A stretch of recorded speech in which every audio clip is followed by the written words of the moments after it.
കൃഷിമന്ത്രി പി പ്രസാദിന്റെ വസതിയിലേക്ക് മൊത്ത വ്യാപാരികളുടെ പ്രതിഷേധ മാർച്ച് പോലീസ് തടഞ്ഞു. ജലപീരങ്കി പ്രയോഗിച്ചിട്ടുണ്ട്.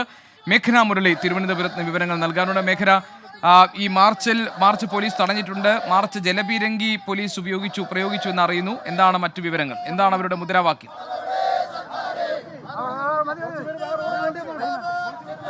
ഗോപികൃഷ്ണൻ, ഇതിൽ പ്രധാനമായും കേരള പ്രദേശ് കോൺഗ്രസ് കമ്മിറ്റിയുടെ നേതൃത്വത്തിലാണ് ഇപ്പോൾ ഈ മാർച്ച് നടക്കുന്നത്.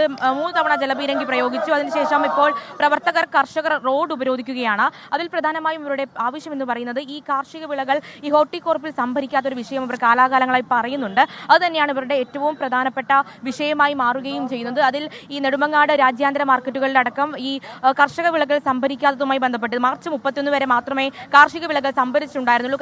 അതിനുശേഷം 2 മാസമായി അവരുടെ വിളകൾ സംഭരിക്കുന്നില്ല. അവർ വലിയ സാമ്പത്തിക പ്രതിസന്ധിയിലാണ്. അവർ കഷ്ടപ്പെട്ട് അധ്വാനിച്ച് കൃഷി ചെയ്യുന്നതൊക്കെ നശിച്ചു പോകുന്നതടക്കമുള്ള കാര്യങ്ങളാണ് ഇപ്പോൾ പ്രധാനമായും ഉന്നയിക്കുന്നത്. കൂടാതെ ഈ നെടുമങ്ങാട് രാജ്യാന്തര മാർക്കറ്റ് അത് കർഷകരുടെ ഉന്നമനത്തിനായി തുടങ്ങിയിട്ടുള്ള ഒരു സംവിധാനമാണ്. പക്ഷേ ആ മാർക്കറ്റുകളടക്കം കുത്തഴിഞ്ഞ രീതിയിലാണെന്നുള്ള ആരോപണങ്ങൾ കൂടി ഇവർ ഉന്നയിക്കുന്നുണ്ട്. അങ്ങനെ ഒരു അപ്രഖ്യാപിത വിലക്ക്, അതായത് ഹോർട്ടികോർപ്പിന്റെ ഒരു അപ്രഖ്യാപിത വിലക്കിനെതിരെയാണ് ഇപ്പോൾ കൃഷിമന്ത്രി പി പ്രസാദിന്റെ വസതിയിലേക്ക് മാർച്ച് നടത്തിയിട്ടുള്ളത്. ആ മാർച്ചിൽ പ്രതിഷേധമുണ്ടാകുന്നു, പോലീസിനെതിരെ പ്രതിഷേധമുണ്ടാകുന്നു, അതുപോലെ തന്നെ സർക്കാരിനെതിരെ പ്രതിഷേധമുണ്ടാകുന്നു. അതിൽ പ്രധാനമായും ഇപ്പോൾ 3 തവണയാണ് പ്രവർത്തകർക്ക് നേരെ ജലപീരങ്കി പ്രയോഗിച്ചത്. ശേഷം ഇവർ ഇപ്പോൾ റോഡ് ഉപരോധിക്കുകയാണ്. അവരുടെ പ്രധാനപ്പെട്ട ആവശ്യം ഇത് തന്നെയാണ്. അതായത് കർഷകരെ സംരക്ഷിക്കണം. അവരുടെ കാർഷിക വിളകളടക്കം നശിച്ചു പോകുന്നു. മാർക്കറ്റ് സെക്രട്ടറിക്കെതിരെ അടക്കം വലിയ രീതിയിൽ ഒരു പ്രതിഷേധം ഉന്നയിച്ചുകൊണ്ടാണ് ഇവർ പ്രധാനമായും മുന്നോട്ട് വരുന്നത്. കൂടാതെ ഇതിൽ ഇവർ കാലാകാലങ്ങളായി കൃഷി ചെയ്തു വരുന്ന ഈ വിളകൾ, ആ വിളകൾ ഒരു തരത്തിലും സംഭരിക്കാൻ പറ്റാത്ത രീതിയിലേക്കുള്ള ഒരു നിലപാടിലേക്കാണ് ഹോർട്ടികോർപ്പ് പോകുന്നത്. അതിനെതിരെയാണ് ഇപ്പോൾ വലിയ രീതിയിലുള്ള ഒരു പ്രതിഷേധം ഉന്നയിക്കുന്നത്. ഇപ്പോൾ ഇവിടെ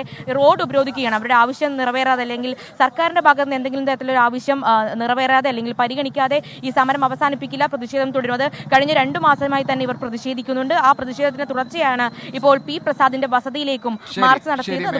മേഘന മുരളിയാണ് തിരുവനന്തപുരത്ത് വിവരങ്ങൾ നൽകിയത്. കൃഷിമന്ത്രിയുടെ വസതിയിലേക്ക് നടത്തിയ മാർച്ച് അത് പോലീസ് തടഞ്ഞിരിക്കുന്നു. ജലപീരങ്കി പ്രയോഗിച്ചിട്ടുണ്ട്. അതിന്റെ വിശദാംശങ്ങളായിരുന്നു മേഘന മുരളി നൽകിയത് തിരുവനന്തപുരത്ത് നിന്ന്.